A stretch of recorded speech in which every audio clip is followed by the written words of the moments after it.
सूरज कुमार आप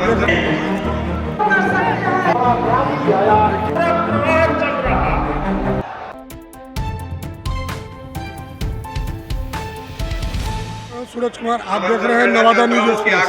आज नवादा में प्रधानमंत्री नरेंद्र मोदी का जनसभा संबोधन होगा और यहाँ पर देखिए लोग काफी संख्या में और मैं पदाधिकारियों से आग्रह करना चाहता हूँ कि हमारे नवादा के धरती पर दूसरी बार लोकसभा कार्यक्रम में जनसभा को संबोधित करने पहुँच रहे हैं।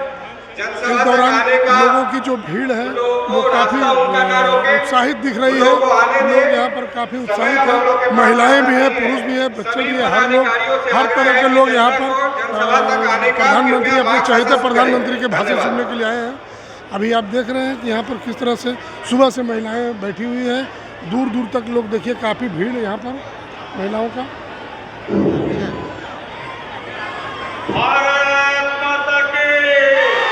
देखिए भारत माता की जय जयकारा लगाते हुए महिलाएं। आज इस नवादा की धरती पे राष्ट्रीय जनतांत्रिक गठबंधन के तहत अभी आप देख रहे हैं कि किस तरह से यहाँ पर लोगों की भीड़ दूर दूर तक लोगों का उत्साह देखते बन रहा है। अभी थोड़ी देर में ही प्रधानमंत्री पहुँचेंगे आपके नवादा की धरती पर। यहाँ पर मंच सजाया गया है, इस तरह से लोग ललायित हैं अपने प्रधानमंत्री के भाषण को लेकर और उनके दर्शन के लिए। अभी आप देख रहे हैं कि प्रधानमंत्री नरेंद्र मोदी के कार्यक्रम के पहुंचने से पहले किस तरह से सुरक्षा व्यवस्था सख्त किया गया है। यहाँ पर अपने कार्यक्रम में अपने प्रधानमंत्री के लिए भाषण सुनने के लिए लोग पहुंच रहे हैं। किस तरह से सुरक्षा का कड़ी व्यवस्था किया गया है सभा स्थल। मोदी सरकार अब की बार 400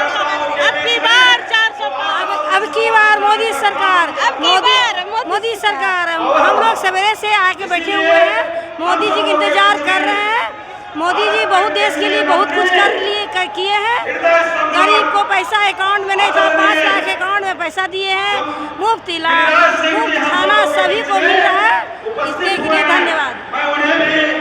अभी आप देख रहे थे कि महिलाएं किस तरह से नरेंद्र मोदी के बारे में बता रहे थे कि उन्होंने जो जनता के लिए जो किया है उसकी सराहना कर रही हैं। अभी आप देख रहे हैं, आप बताइए। हम आज भाग्यशाली हैं जो ऐसे माननीय प्रधानमंत्री से मिलने को अवसर मिला है। जय श्री राम, जय श्री राम। तो जय श्री राम के नारा के साथ महिलाएं काफी उत्साहित दिख रही हैं। युवा के लिए वो जो है कि 24 घंटा में से एक बार पुनः आग्रह करना चाहता हूं कि ये 19 तारीख को आप लोग मोदी जी के नाम से भूलने का कोशिश नहीं करेंगे। और इस कड़ी में हम सबों के नवादा लोकसभा के प्रत्याशी वैसे नौजवान, वैसे ऊर्जावान जिनके पिताजी को जानते होंगे, जो कि आए हैं आदरणीय विवेक ठाकुर जी। फोटो लिए हुए सभा के सभा मंच के पास मौजूद है। 40 सीट जीत के यहाँ से प्रधानमंत्री का फोटो जाएगा। मुझे कामना है कि विवेक ठाकुर जी चल रहा है, ये अद्भुत नजारा है साथियों। बीते 10 वर्षों में देश ने जिन ऊंचाइयों को छुआ है, देश में विकास के जो काम हुए हैं, एनडीए को मिल रहे विशाल जन समर्थन में उसकी झलक दिख रही है। इसलिए आज पूरा देश कह रहा है, फिर एक बार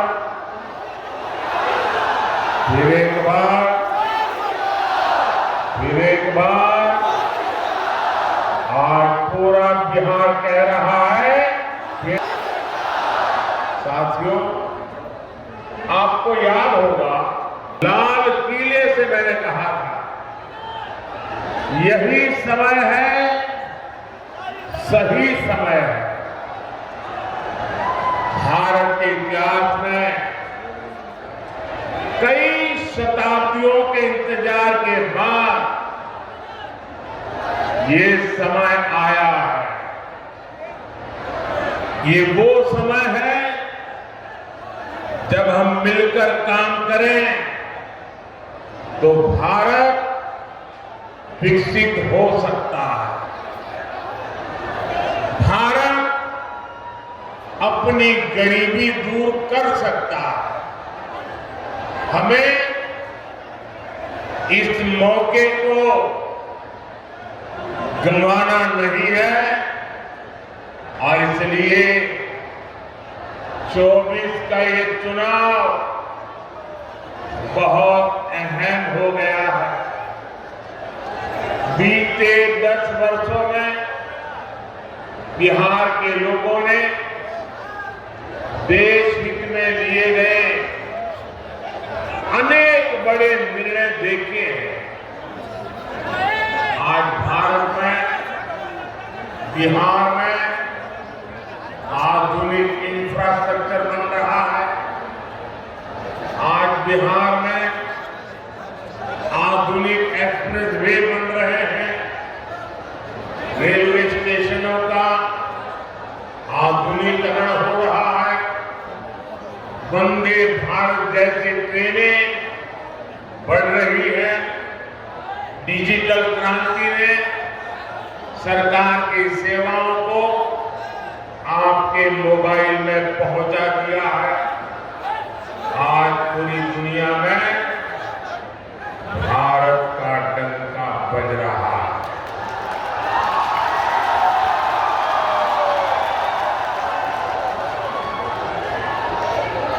आप मेरी बात से सहमत है? भारत का डंका बज रहा है। यूरोप में डंका बज रहा है। ऑस्ट्रेलिया में डंका बज रहा है।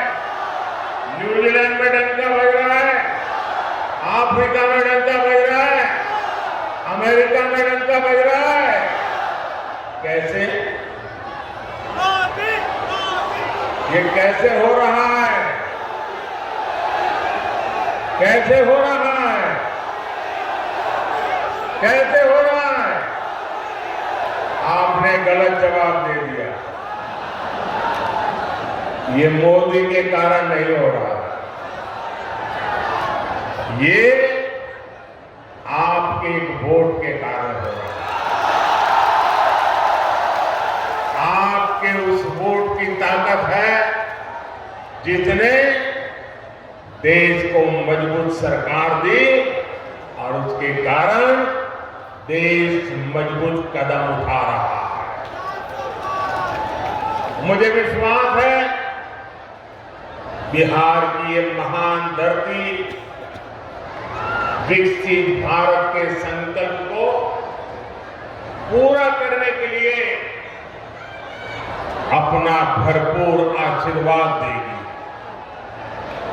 साथियों, मोदी देश से गरीबी खत्म करने के मिशन में जुटा है।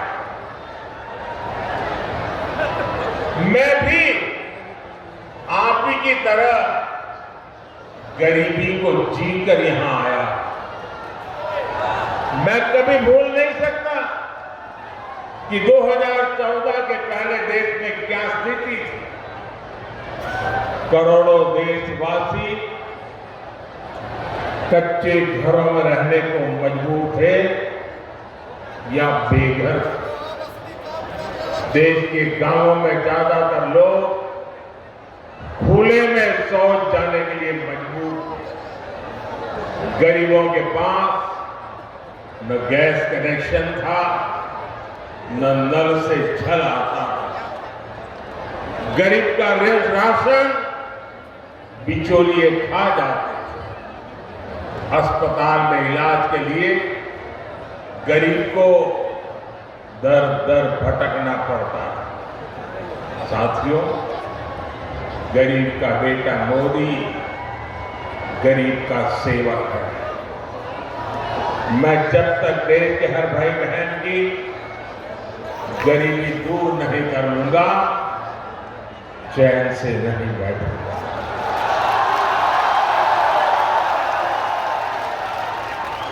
बीते 10 वर्षों में गरीब कल्याण के लिए जो काम हुआ वो आजादी के बाद के 6 दशकों में भी नहीं हुआ। इसी का नतीजा है कि 10 वर्षों में 25 करोड़ लोग गरीबी से बाहर आए हैं। जब नीयत सही होती है, हौसले बुलंद होते हैं, तो नतीजे भी मिलते ही हैं। और साथियों, अगर मैं आपको ही पूछूंगा तो आप इस सरकार के अनगिनत काम बता देंगे। हर इलाके का लोग बोलेंगे हाँ हमारे यहाँ ये हुआ, हर परिवार कहेगा हाँ हमारे यहाँ ये हुआ। 10 साल में इतना काम, इतना तेजी से काम पहले कभी किसी ने कल्पना नहीं की थी। उतनी तेजी से आप काम करें। लेकिन भाइयों बहनों, आपको लगता होगा सभी सर्वे वाले कहते हैं कि भी इस बार तो 400 पार पक्का है। सारे अखबार वाले लिखते हैं 400 पार पक्का है।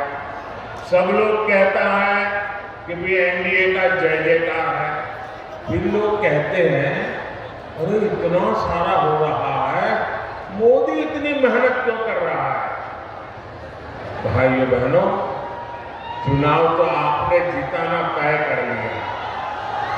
मैं तो मेहनत इसलिए करता हूं कि मुझे आपके दर्शन करने का सौभाग्य मिल जाए। अपनों से मिलने का आनंद होता है, अपनों को मिलने से ऊर्जा मिलती है, अपनों को मिलने से प्रेरणा मिलती है। और इसलिए मैं आपके बीच आता रहता हूं। और भाइयों बहनों, इतने सारे काम हुए। कोई ये कहेगा यार मोदी जी बहुत हो गया, इतिहास में नाम हो गया, अब तो आराम करो। मेरा उनको जवाब है मोदी मौज करने के लिए नहीं पैदा हुआ। मोदी मेहनत करने के लिए ही जन्मा है, और वो भी 140 करोड़ देशवासियों के लिए। अब तक बहुत हुआ है, बहुत किया है, लेकिन मोदी का मन तो यही कहता है कि ये तो अभी ट्रेलर है।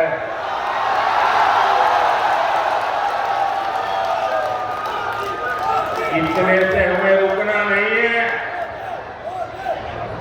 अभी तो गाड़ी टॉप गियर में ले जाना है।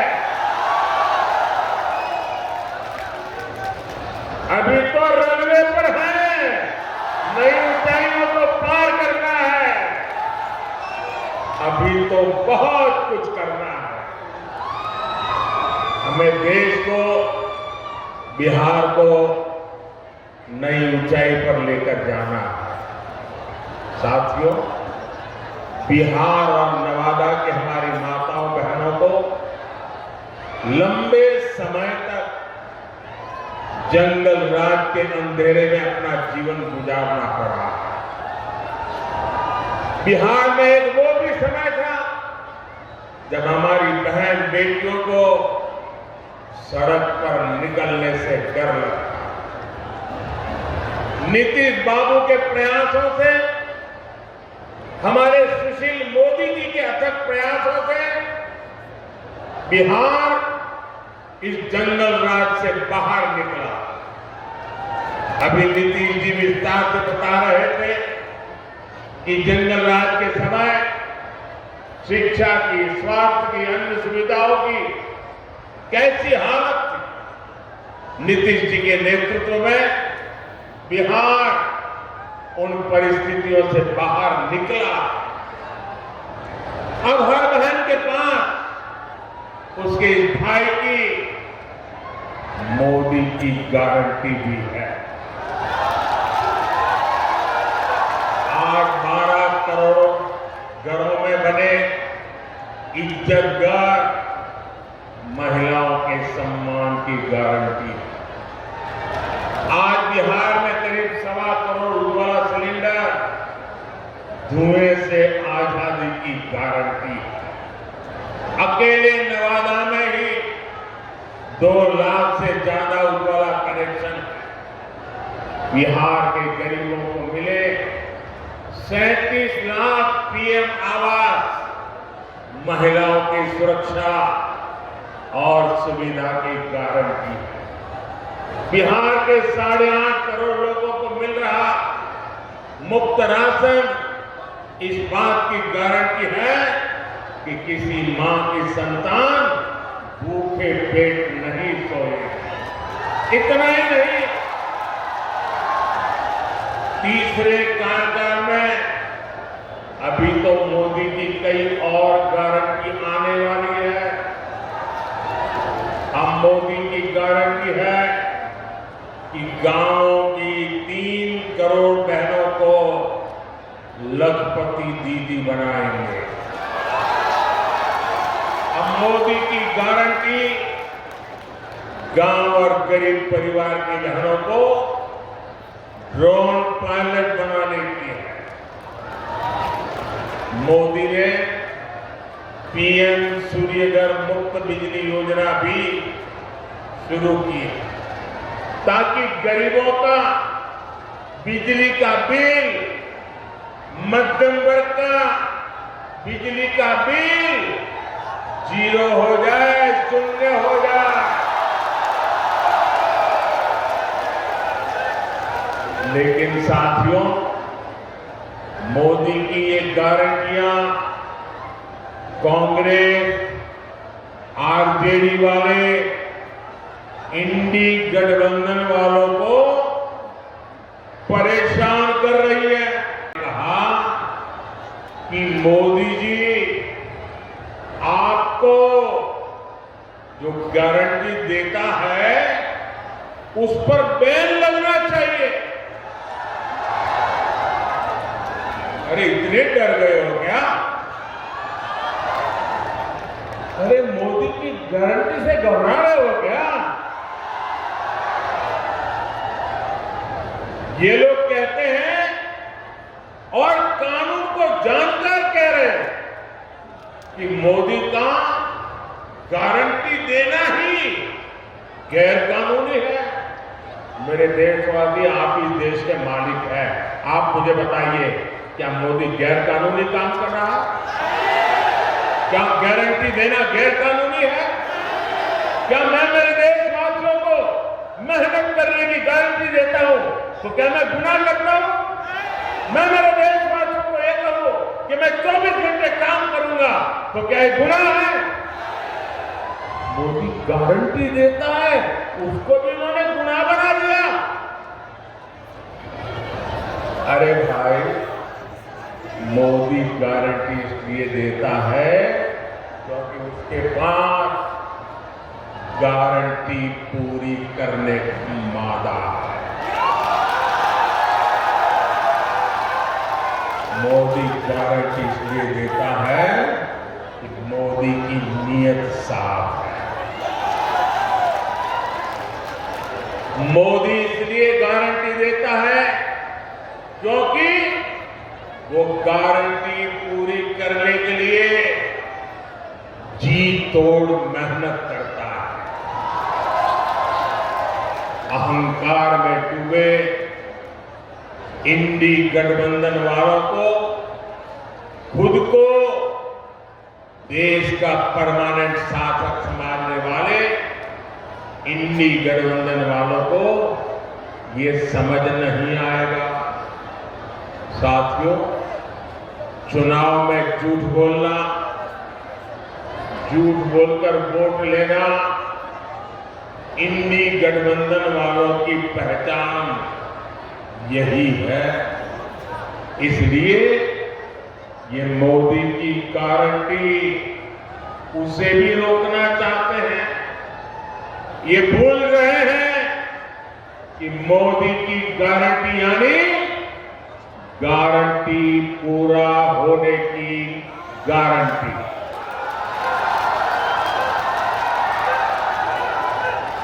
मोदी ने कश्मीर में 370 खत्म करने की गारंटी दी। नतीजा क्या हुआ? नतीजा क्या हुआ? 370 गए कि नहीं गए? गए कि नहीं गए?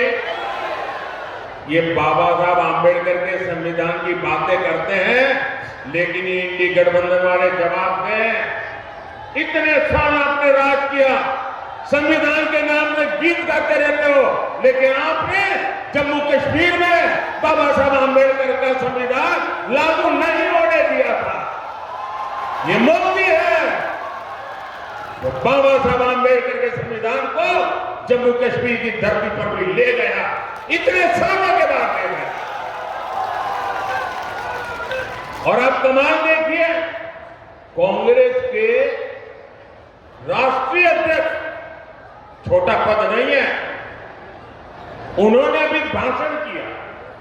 उन्होंने ये कहा,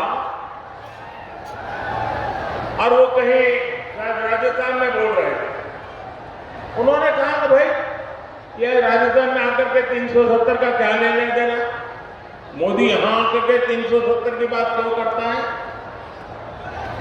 ये सुनकर के मुझे बहुत शर्म आई। क्या जम्मू कश्मीर हमारा है कि नहीं है? जम्मू कश्मीर हमारा है कि नहीं है? कांग्रेस समझ ले, सुन ले, इसी कश्मीर की रक्षा के लिए मेरे बिहार के अनेक नौजवानों ने मातृभूमि के लिए सबसे बड़ा बलिदान दिया। कितने ही वीर जवान तिरंगे में लपट करके लौटे हैं कश्मीर को बचाने के लिए। आप ये कहते हो, राजस्थान की धरती पर भी इतने ही वीर परिवार हैं जिनके बेटे मातृभूमि में कश्मीर की रक्षा करने के लिए शहीद होकर के लौटे हैं। आप ये कह रहे हैं कि हिंदुस्तान के उस कोने को क्या लेना देना, उस कोने को क्या लेना देना। ये टुकड़े टुकड़े करने वाली गैंग का प्रताप है कि ये लोग ये भाषा बोलने लगे हैं। क्या ऐसी भाषा बोलने वालों को माफ किया जा सकता है? क्या शहीदों का अपमान सहन किया जा सकता है? भाइयों बहनों, मोदी ने 3 तलाक को खत्म करने की गारंटी दी। नतीजा क्या हुआ? 3 तलाक जैसी महिला विरोधी कुप्रथा खत्म हो गई। मोदी ने भारत को आंख दिखाने वालों को सबक सिखाने की गारंटी दी थी। नतीजा, जो भारत को आंख दिखाते थे अब वो आटे के लिए भटक रहे हैं। मोदी ने गारंटी दी थी कि अयोध्या में रामलला का भव्य मंदिर बनेगा। आज अयोध्या में भव्य राम मंदिर का शिखर आसमान छू रहा है, जो 500 वर्षों में नहीं हो पाया। जिस राम मंदिर के निर्माण को रोकने की कांग्रेस और आरजेडी ने बरसों तक कोशिश की, वो राम मंदिर बनकर तैयार हो गया। और ये देखिए, चलो भाई, देशवासियों ने चंदा दिया, 1 रुपया, 5 रुपया, 500 रुपया, 1000 रुपया, देशवासियों के पैसे से राम मंदिर बना है। सरकारी तिजोरी से राम मंदिर नहीं बना है, देशवासियों ने बनाया है। इनकी क्या दुश्मनी है इस देश के लोगों से, इनकी क्या दुश्मनी है प्रभु राम से इनकी क्या दुश्मनी है अयोध्या से, उनकी क्या दुश्मनी है हमारी विरासत से कि राम मंदिर बन गया तो बोले हम उसके प्राण प्रतिष्ठा में नहीं जाएंगे, विरोध किया। क्या ये शोभा देता है क्या? शोभा देता है क्या? इतना ही नहीं, इनके मन में इतना जहर भरा है कि उनकी पार्टी के कुछ लोग राम मंदिर प्राण प्रतिष्ठा में आ गए तो उनको 6 साल के लिए पार्टी से निकाल दिया। जरा रामनवमी आ रही है, ये पाप करने वालों को भूलना मत भाइयों बहनों, भूलना मत। और इसलिए ये भी जानते हैं कि अगर मोदी की गारंटी ऐसे ही चलती रही तो इनकी वोट बैंक की दुकान ही बंद हो जाए।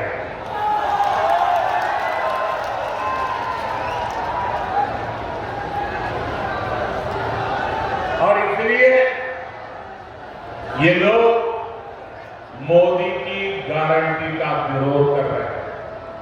साथियों, इंडी गठबंधन के पास न विजन है न विश्वसनीयता।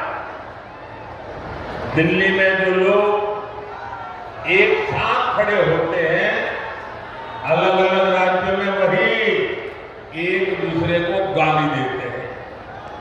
यहां बिहार में तो गजब हाल चल रहा है। यहां इंडी गठबंधन एक उम्मीदवार खड़ा करता है तो दूसरा नेता कहता है कि असली उम्मीदवार वो है। यहां आपस में ही सिर फुटबल मची है। एक मजबूरी में साथ आए लोग हैं और इनकी मजबूरी का एक ही नाम है सत्ता का स्वार्थ। इंडी गठबंधन यानी भ्रष्टाचारियों का ठिकाना। इंडी गठबंधन यानी देश विरोधी नफरती ताकतों का ठिकाना। आप इनके बयान देख लीजिए। इंडी गठबंधन वाले सनातन धर्म को समाप्त करने की बात करते हैं। इंडी गठबंधन वाले भारत के एक और विभाजन करने की बात करते हैं। कांग्रेस पार्टी के नेता खुलेआम बयान दे रहे हैं वो दक्षिण भारत को अलग कर देंगे। 2 दिन पहले कांग्रेस ने जो अपना घोषणा पत्र जारी किया है उसमें भी मुस्लिम लीग के विचारों की छाप है। कांग्रेस ने घोषणा पत्र नहीं, तुष्टीकरण पत्र जारी किया है। साथियों, पूरे देश में चुनाव की हलचल बढ़ रही है, लेकिन ऐसा चुनाव है जिसमें विपक्ष के लोग गठबंधन बनाकर भ्रष्टाचारियों को छुड़ाने की रैली तो कर रहे हैं। और हालत देखिए, 2 खेमे, दोनों के विचार देख लीजिए। मैं कहता हूं भ्रष्टाचार हटाओ, वो कहते हैं भ्रष्टाचारी बचाओ। आप मुझे बताइए, देश तोड़ने की बात करने वाले भ्रष्टाचारियों का समर्थन करने वाले, सनातन धर्म को खात्मे की बात करने वाले इन लोगों को बिहार माफ करेगा क्या? बिहार माफ करेगा क्या? कांग्रेस आरजेडी आपका एक भी वोट पाने के हकदार नहीं। इन लोगों को सत्ता और भ्रष्टाचार की लत लगती है। सत्ता से दूर जाते ही ऐसे छटपटाने लगते हैं जैसे मछली को पानी से बाहर निकाल दिया गया।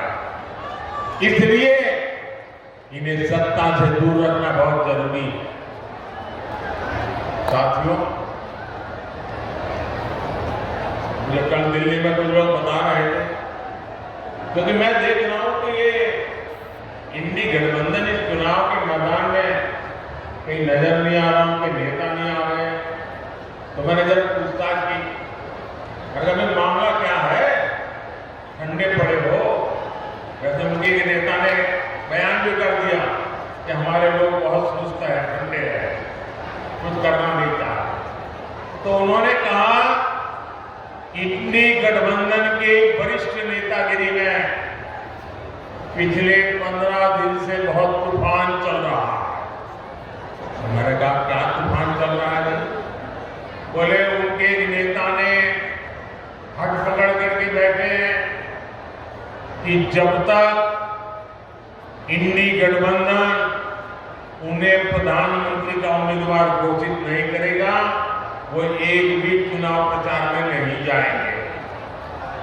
अब ये हाल है उनका, वो बता नहीं पा रहे हैं उनका नेता कौन है, और वो अंदर लड़ रहे हैं। और इंडी गठबंधन वाले कहते हैं कि भाई अभी नहीं, चुनाव नतीजा आने के बाद तय करेंगे। अब वो अड़ करके बैठ गए और वो कहते हैं जब तक मुझे नेता घोषित नहीं करोगे मैं कोई रैली करने वाला नहीं। अब ये समझा रहे हैं, पता नहीं समझ जाए नहीं समझ जाए, लेकिन ये हाल है उनका।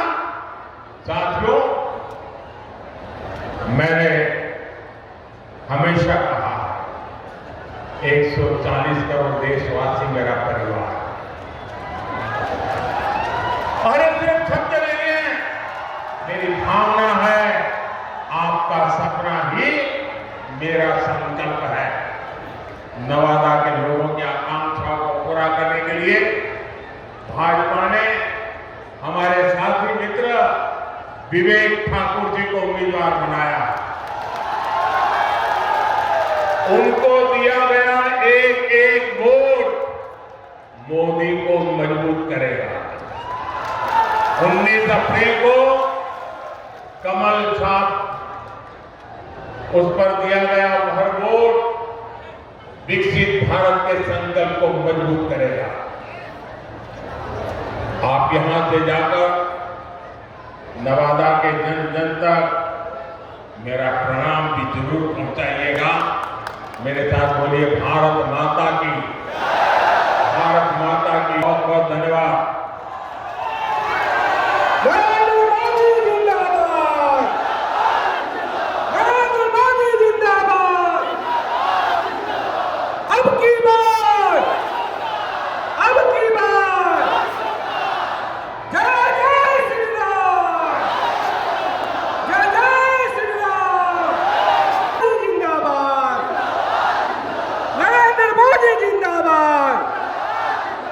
नरेंद्र मोदी जिंदाबाद, जय जय श्री राम। धन्यवाद।